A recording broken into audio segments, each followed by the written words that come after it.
we can do it without breaking the bank. Because if we just do some simple things like installing information technology so the medical records are online instead of folks filling out paperwork 4 or 5 times. If we spend more than 4 cents on every dollar on prevention so that we're reducing obesity and diabetes, if we take some smart steps, we can make absolutely sure that we've got universal health care in this country. And we don't have to wait 20 years for it. We can do it by the end of my first term as president. There's no reason why we can't do that.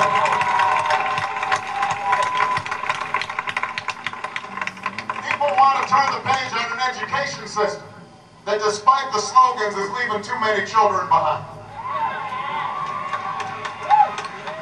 You know, George Bush left the money behind for No Child Left Behind. He left the imagination and creativity behind. We know what to do with education in the toughest neighborhoods and the toughest schools in America. There are kids that are learning. We know what works.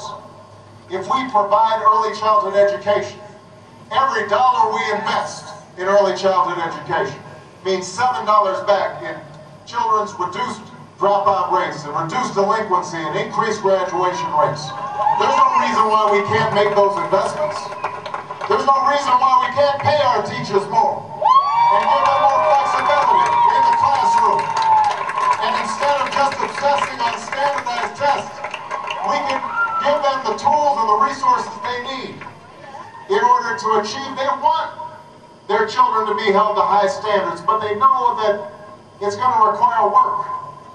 And they are willing to put in the work, but only if we respect the importance of teachers in front of the classroom. We know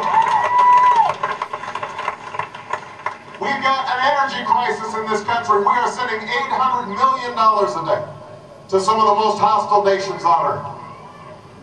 And in the process, we're driving up gas prices to close to $4 a gallon and melting the polar ice caps and fundamentally changing the climate of the planet. Out here in the West, everybody knows what's been happening in terms of drought. And we may not be able to draw a direct correlation, but what we do know is that this planet is getting warmer.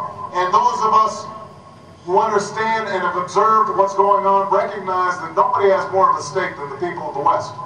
Out here in places like Nevada, in reversing this. And yet, we don't have an energy policy. But we could. There is no reason why, if we increase fuel efficiency standards on cars by 40 to 45 miles per gallon, we would have to import zero oil from the Middle East. Imagine what that would do to our economy. Imagine what that would do for our foreign policy.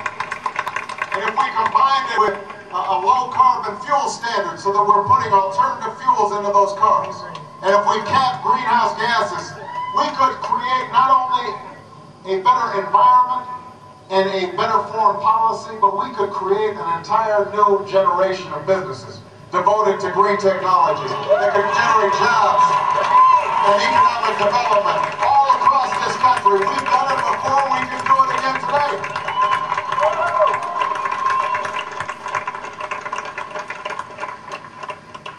We can turn the page on an economy that has been very good for some. Wall Street's never seen it so good. The Dow Jones has never been so high. And yet, as I travel around the country, you meet family after family that's living paycheck to paycheck, trying to figure out how to fill up the gas tank at the same time as they're trying to figure out how to save for their kids' college education, at the same time as they're trying to figure out how on earth they're going to be able to retire. And we know what it takes to make sure that we raise the minimum wage, so that everybody who's working has the capacity to raise a family, and that we invest in economic development, not just in cities, but also in rural areas, so that broadband lines and internet access are available all across this country. And that we invest in educating a new generation of engineers and scientists for cutting-edge technologies. And while we're at it, let's make sure that unions are able to unionize, so that ordinary Americans can raise up their standard of living and help get a share, a fair share, of this enormous productivity and wealth that we're developing. And most of all, people want to turn this page on a foreign policy that is a wreck. They want to bring an end to a war that should have never been authorized, a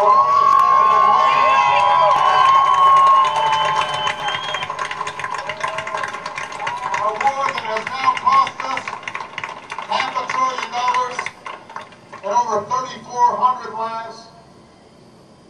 You know, sometimes I go over to Walter Reed and I visit these young men and women who have served us. Young men 19, 20 years old, legs severed, nerves shattered. And I'm reminded that the most solemn obligation as Commander-in-Chief is the decision to send our people into war. And that we don't do that unless it's based on sound intelligence and on a strategy, and unless we have a clear mission, unless they are trained properly, unless they have the equipment that they deserve, and that when they come home we are treating them with the dignity and respect that they deserve. We have not done that. We have not done that. And I am proud. I am proud that in 2002 I stood before a crowd in Chicago as I was running for the United States Senate and said this is a bad idea. That not only will this cost us billions of dollars and thousands of lives, but it will diminish our standing in the world and fan anti-American sentiment. And we will let off the hook Al-Qaeda and Bin Laden and allow them to resurge in places like Afghanistan, and that is what happened. The war in Iraq has never been better for Al-Qaeda right now. They are gaining strength because we have neglected the war that we should have finished in Afghanistan. They are now recruiting actively inside of Iraq. And that's why in January of this year, I introduced legislation that said enough is enough.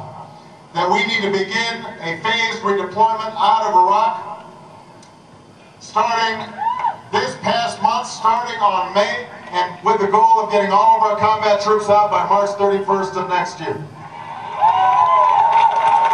A responsible plan, a plan that is as careful getting out as we were careless getting in, but a plan that recognizes that there is not going to be a military solution to the problems in Iraq.